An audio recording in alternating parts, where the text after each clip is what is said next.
So welcome to another week of the Game of Throws League podcast. I'm in the room with Abu and Dan, two of my fellow managers, and I'm John, manager of Johnson FC. We're going to run through Game 13 games, celebrate the wins, commiserate the losers, and see how Abu managed to score 66 points.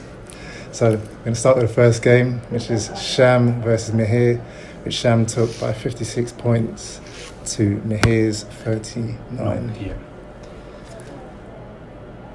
Okay, so Sham scored quite highly, got a good performance out of his defence.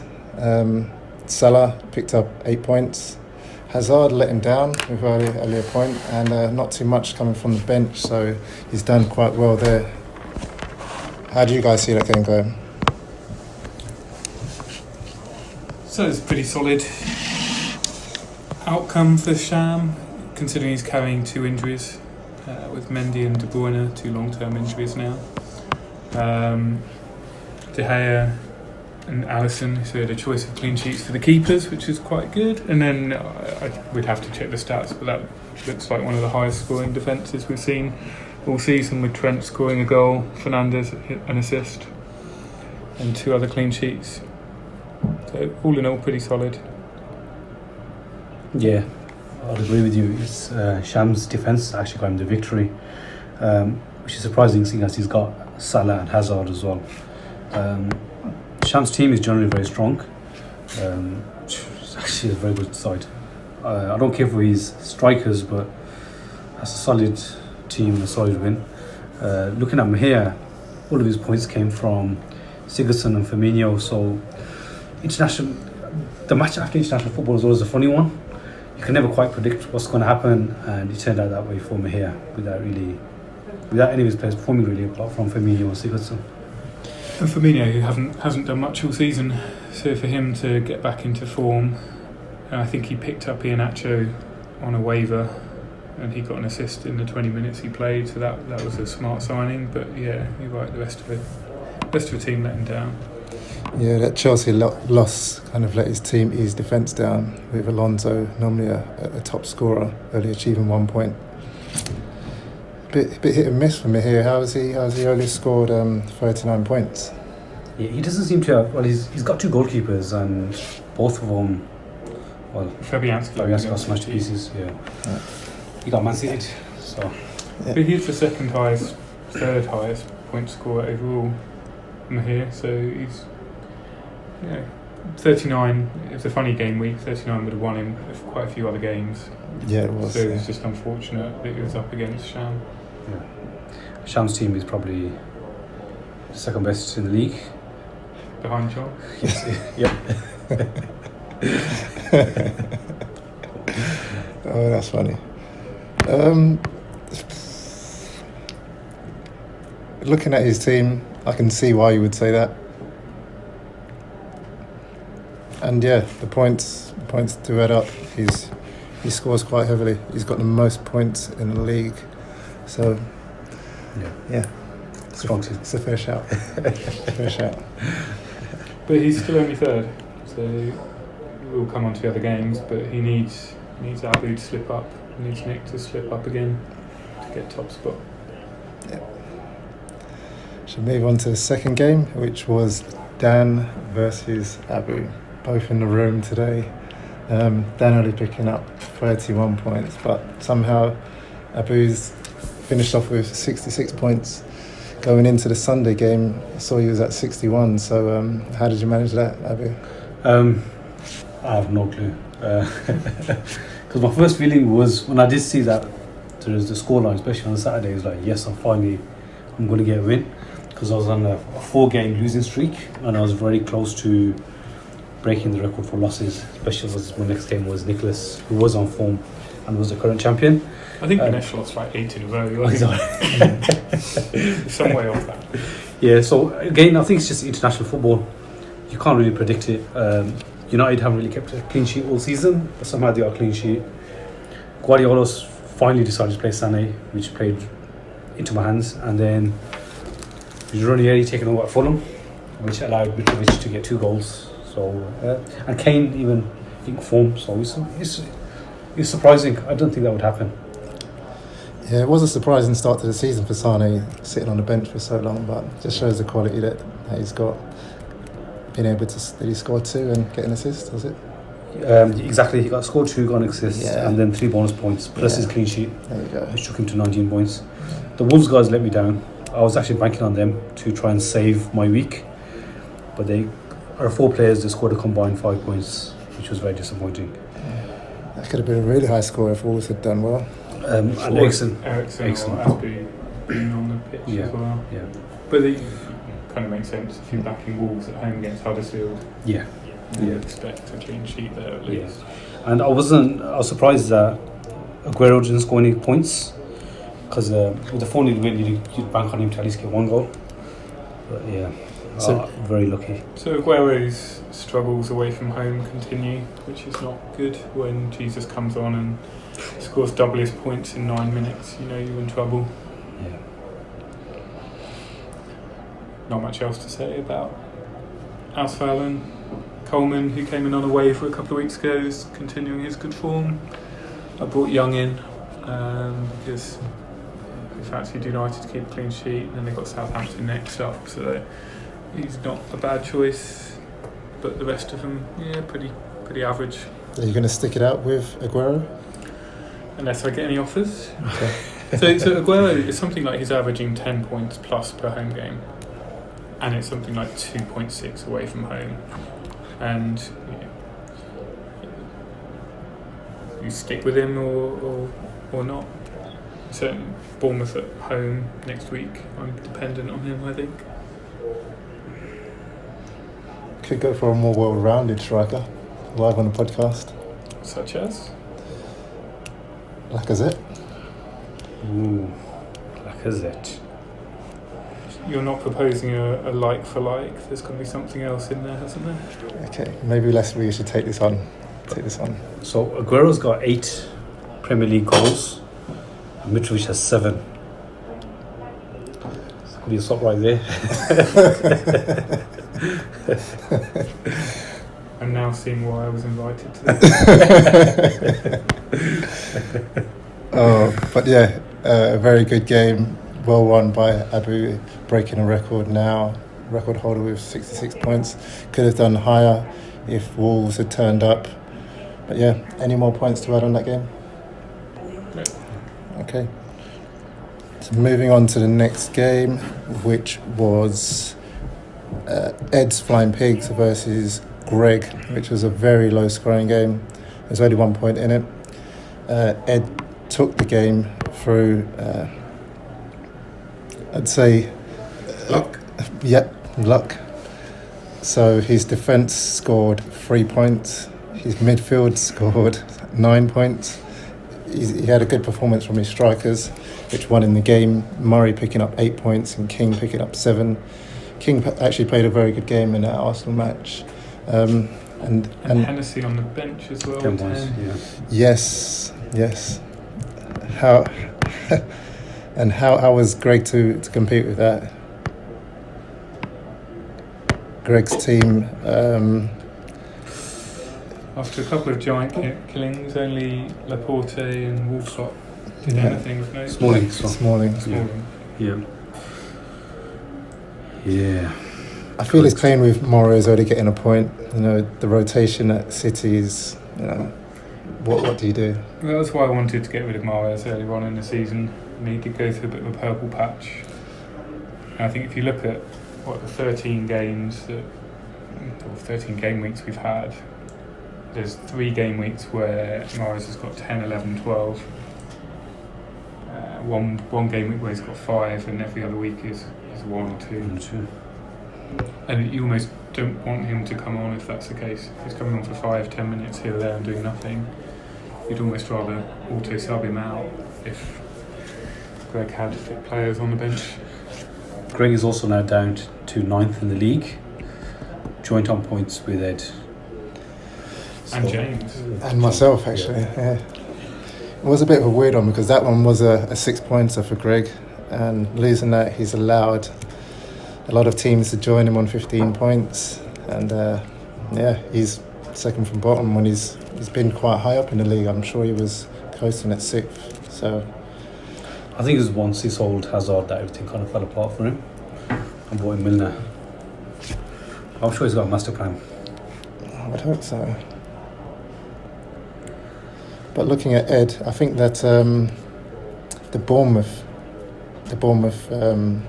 players could prove pretty decisive for him. King is a quality player, Brooks as well. But Murray too. Murray seems to be getting a lot of points. I think every 4 games he gets a big number of points as well, so he's very consistent. It was also interesting when I did the Aguero trade with Nick. It originally started as me wanting Vardy, and I wanted Vardy and Maddison. Yep. And then at the time I had Wilson and Fraser, and thinking Wilson and Fraser is a nice combination for Bournemouth. But this week, that Brooks King, the less fashionable duo, is one in the game. Yeah, just to wrap things up, somehow 31 points has won a game in our league, so congratulations to Ed on that. Commiserations to Greg, only scoring 30 points. Battle of the bottom, both on 15 points. Who do you see ending up bottom this coming round ceremony? It's Mahir at the moment, isn't it? Painful. So it's the weak loser and then the Okay. overall loser, right? Yeah. So I think Ed's main player was Bernardo Silva, so he's injured. So I think he may just remain bottom. Well, in terms of the game round week, I've got Ed up next, and I'm in trouble for this round. How many points do you have this round? I think I've only won 1. That's right. I think Mahir's on 0. Is he? Yep. Wow. It's like a race to the bottom, isn't it? It's a shame it's not showing in the league though. No matter how much I win, I always seem to be at the bottom. So You just need to get a run of wins together. yeah. Yeah. Well, starting with this week, which James did well. So you done better. 48 would have won most other games. But there is a bit of a gap between 6th place and 5th. So after you get Binesh to reach where you are and Mihir, it's a couple of wins, and you need at least 3 teams to start losing. 3 teams around this mid-table area to start losing. So tough one. But anyway, on to the next game, which was James's Hong Kong Keen against my Jon Snow FC, which, as expected, I did take that one. The plan was to shut James up because he was talking very big in his media comments about me not being able to manage a team. So, yeah. Bringing Delph in was a good move. I Yep. think it was 50-50 whether it would be Delph coming in or Laporte going to left back and bringing Company in. But Delph in that City clean sheet got you a fair amount of points there. Sterling. He's the he's the highest rated midfielder now, isn't he? Yeah. The highest player in the league. Highest player in the league. Yeah. Yeah, he keeps performing. He's amazing. I'm surprised how well he does play for Man City. For a guy who never thought was all that, but stepping up. Also, he's only played 11 of the game weeks. So that, 95 points from 11 game weeks. Yeah. So it's not far off double figures average. Mixed bag of emotions this weekend. So when I saw the Chelsea starting lineup and Giroud wasn't in it, I was a bit disappointed as I had him starting. And then when he was coming on, I was like, why is he going to come on and just score 1 point for me? But he came on and he got himself a goal. So, But he has to start now. Like, the Morata experiment just doesn't work. He's been offside more times than Bournemouth, I think was the stat. He seems to spend most of his time just rolling on the floor and complaining. And even Hazard's come out and said his game is better suited to playing with someone like Giroud. So I think they've tried. Morata's had enough chances. And then your Mane transfer worked out really well for you this week. yes, got an assist and a clean sheet on his debut. Very proud. But looking at James's team, James done well to score 48 points. I honestly would never have bet that he would get such a high scoring team. A lot of the points came from his defence. Robertson, solid player, continues to score highly for James. And Keane also picked up 8 points. Schürrle scored a goal on the weekend.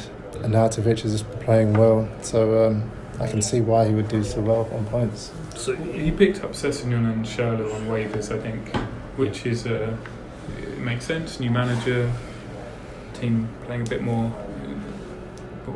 to prove. But you wonder how long that will last for, especially with Chelsea up next.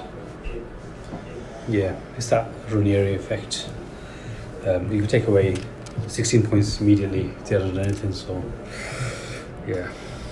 Schürrle is one of the players that I really feel got away from me. I was towards the bottom and I had the chance of getting him in the waiver, and I opted not to. So yeah, it's a good signing he's got right there. Okay, moving on to the next game, which was the final game of the week, and it was Nicholas versus Binesh. Wow, Binesh, great week of week. Who knows how he's done it, but 50 points. Week streak is broken. In Yeah. fairness, he's stuck out with Ali for thick and thin this season, and he's come in with 13 points. He's scored 9 on the opening game week, 5 on the next, and has done nothing since. So I think there's some reward for sticking with him there. Yeah. Plus he managed 50 points and his defence and goalkeeper only got 6. He finally took my advice and kept David Silva, who is going with a lot of points recently. 997 in the last 3 weeks alone. Yeah, Aubameyang, that was a good move for him. Vokes, I don't know how he pulled that one off, but Vokes seems to be getting him a lot of points. And then Ali, not really much to say more about that. Ali's had his one good game, hopefully. No, I think that Ali's rising to back to fitness, because when he first came back, he wasn't picking up the points for Binesh, and it seemed like a bit of a situation where he's stuck by him all of this time, and is he really going to perform to the levels that we've seen him perform in previous seasons? But well done to Binesh for sticking by him. I'm sure I put in a few offers and he turned me down, so well done to Binesh. And I was reading some comments on Twitter, and they were mentioning how Tottenham play better when Lucas Moura and Lamela are in the team, because it allows Eriksen and Kane to flow a lot more. So this tried and tested combination of Eriksen, Ali and Kane, maybe he'd stay for a little bit longer, get some points. No, I think that's fair. I think there's 2 styles of play now, one with the Lamela and Moura running past Kane and Kane playing as a withdrawn 9, and the other, a more traditional Spurs way with two attacking midfielders right behind Kane and pushing higher up. So they've got a bit of flexibility there. Doesn't really help with our selections. But David Silva's been very consistent. I think him, Sterling, and obviously Edison and Carl Walker have been the most consistent players for City. So that's a safe bet, and a guy of his ability will always get you points anyway. And for Nicholas, Vardy and Son both scored. So, and he was fortunate that he benched Maddison, who got a red card. But he seemed to have a couple of extra Bournemouth players that I wasn't expecting in his team. It's a bit of a surprise, that. Yeah, so there's a video to follow shortly, and it's a bit of an apology video. There were some failings on our part, so we're going to try and correct that with a video shortly. I don't think that quite cuts it, but we'll see. Well, if they invent a time machine and manage to get the videos submitted before the start of the game week, I think they'll be fine. So now let's move on to the MRGA Cup. What round are we in now? In the semi-finals. Semi-finals. First leg of the semi-finals. First leg of semi-finals. So how did it all play out then? So in the first semi-final, Mahir edged the first leg against Nicholas with 39 points to 30. In the second semi-final, John went down narrowly, 56 points to 1,731. So it's all to So play it's all for. to play for at the second leg in the next game week. Yeah. I think you can turn it around confident. I mean, if it's the best team in the league you can't do it, then no one can. See, Dundee's a player for next week, right? Potentially, you can get his high scoring player as a loan, which would then be in your favour to win the cup. Ooh, that's an interesting proposition. So explain the rule. How does it actually work? Because how many minutes did he get on last week? As long as he plays 1 minute, he gets As long as he- 1,700 points. Okay. Yeah. I'm not going to bet on that. I'll rather let you take it. I'll play it. Put a strong team out for the league rather than banking on Rondon. Rondon's got West Ham at home, so I quite fancy keeping hold of him. West Ham were at the shambles. I don't know why they went into the City game with so open. I'm hoping they do the same against Newcastle.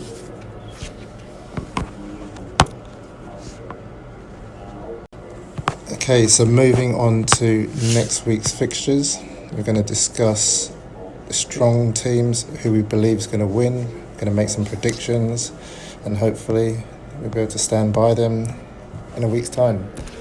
So game week 14, the first game up is going to be Jon Snow FC, the best team in the league, versus Shams Egg Fried Roos, The second best team in the league. team in the league. And I'll kick things off. Looking at my team, I've made some trades and I've got some people exiting this week, so we're not looking like the best team in the league right now, and that worked in Sham's favour. So I can't see us taking this one unless things change somehow. Without knowing what your team looks like, I would say it's pretty even on paper based on the teams last week. Sham has Hazard at home against Fulham, City at home against Bournemouth. There's Sterling and Edison for you. I'd say on paper it's pretty tight. If there's some responses to a trade deal that we're not aware of next week, then I'll take you. If the manager of the best team in the league isn't backing them, then I'll have to say Sham's going to win. Yeah, I think it just comes down to consistency. Whilst you do have the best team in the league, you have a very topsy-turvy. It's very topsy-turvy when it comes to results. While Sham has been on a run of winning quite a few games, so he's on a winning streak, which will probably be the difference. And then you're missing Lacazette as well, who's injured, may not be back. So yeah, I think it's Shams. Okay, it's 3 in favour of Sham then. So next up is Greg versus Binesh. Wow, it's another battle of the bottom. They're both on 15 points. How do we see that one playing out? Binesh is on 16. Binesh is 16. Yeah. Okay. Yeah. Oh yeah, from that draw that he had. Yeah. So I never really backed Binesh's side, but now he has Aubameyang. Aubameyang scores a lot of goals.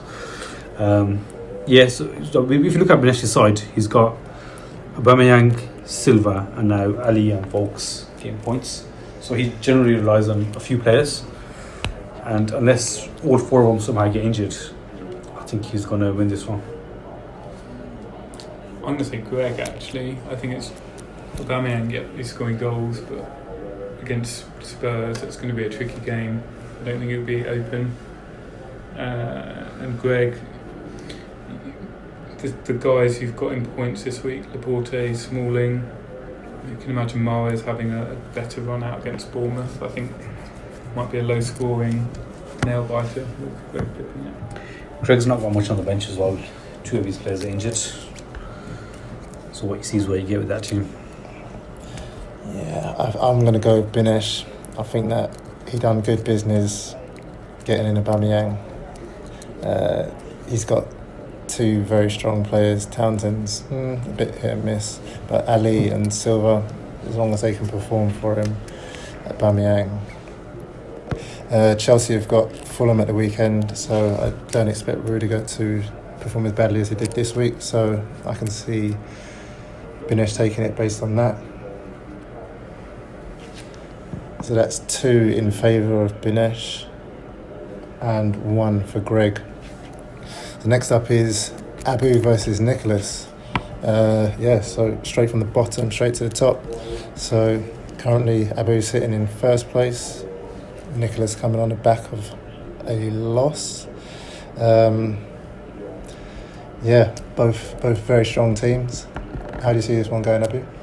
I'm a bit worried because I've got, a lot of my wins hinge on Mitrovic, because Kane is the more consistent striker, but when Mitrovic does fire, I generally seem to win, and he's playing against Chelsea.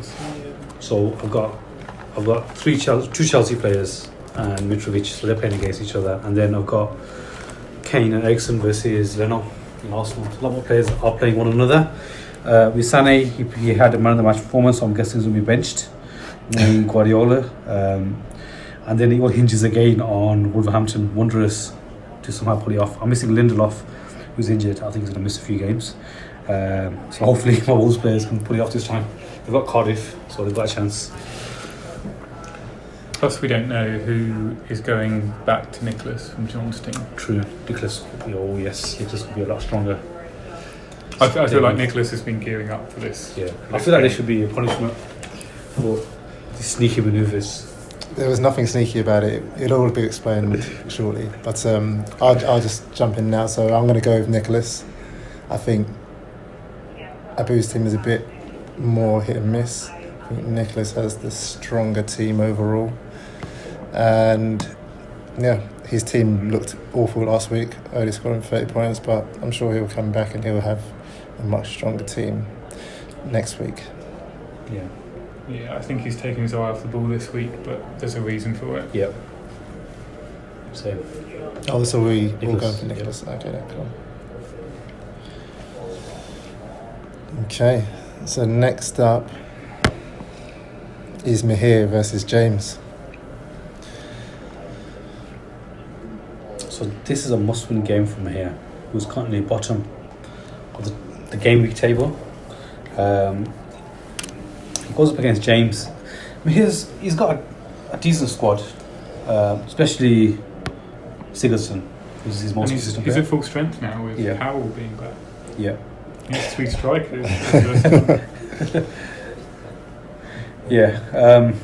But it's that Merseyside derby, so his point scorers from this week are up against each other.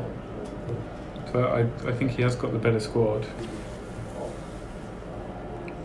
James in a similar boat with Pickford, Keane and Robertson all playing one another. So I think this is going to be another tight one. Yeah, and then he's got Sessegnon and Schürrle against Chelsea, Barkley. So again, his players are playing one another, and then United is just hopeless at the moment. It's a tough one to call. I think United are due a win. So I thought they'd do it against Palace, but he just can't seem to get them playing. United have got Southampton. Yeah, it's possible. Lukaku will start. I can see this one being quite a bad beating for James. I think Mihir's going to pull out the bag and do pretty well this week. I think his Liverpool element's going to do quite well for him. I think it's hard to call this one. I'm going to go James. I'll go James. Just more out of hope than expectation. And then hoping that Ed pulls it out the bag against Mihir in the final game week. Plotting on Mihir's downfall, yeah. Okay. And then the final game of the week is Dan versus Ed's Flying Pigs. How do you see that one going, Dan? Probably us both scoring 5 points and then Ed's goalkeeper scoring a goal from a clearance that somehow flukes in and he pips it. Serious? No backing for your team? I've got to be confident with Aguero at home against Bournemouth. And Jesus. Yeah, as a backup, but I don't know. My team seems to be very hot or cold. It seems to depend a lot on whether I can get some good waivers in, which has been hit and miss. I'm worried. I think that I'll go in favour of your team on this one. Seeing Aguero, the stats that you looked at, how he performs at home, I really do think Liverpool are going to do some damage next week. So Shaqiri, possibly an assist in there. Patterson's a very strong player. We did talk about United being due a win, so Young might get a few points for you. I can see this one going in your favour. I'll agree, because a strong City performance negates Ed's two main striker players, Brooks and King, which take away. So if you're talking about this week, that takes away 12 points. Yeah. And then Murray's injured, Gomez is injured. So he doesn't look good for Ed. But then I thought the same when I played him and he beat me. Yeah, that's the thing. He just somehow finds a way. weak results. Yeah, Ed beat me twice somehow. Yeah. But you're right. If City take out the Bournemouth players, Ozil doesn't get on the pitch again. Could be a very low scoring game for Ed. Yeah. Let's hope so. Yeah. It's unanimous. Okay, so unanimous vote for Dan on this one. I should say Ed started the mind games by calling me continually through the night on Friday. So clearly he's trying to get under my skin already. Shows what this game means to people. I thought his message about food was mind games as well. He's trying to get Andy. It plays a long game. Any more? Any transfer news? Anything coming up for you guys? I could do with a few transfers. Maybe we should discuss off air. Yeah. How about you, Abu? Yeah, I was after Aubameyang, which I stupidly turned down a while back, and now you've given him to Ganesh. So I'm gutted now. You could have had him for Lukaku. You could have had him for Lukaku. That was a very stupid move on my part, which I regret every day. I too have some regrets. Just watching Aubameyang score at the weekend. Just praying that Mane scores more points than Aubameyang throughout the rest of the season. That'll be my. Because Aubameyang's got 8 goals now this season, right? He's one of the top scorers. He's a joint top scorer with everybody else on 8 points. Yeah. You saw me laughing at you that day, so that's why I thought of the deal. But that's what you thought. You got a plan. Yeah, I'm sure you got a plan. Well, yeah, we'll see. Yeah. Okay, so that concludes this week's podcast. Until next week. Bye. Good luck.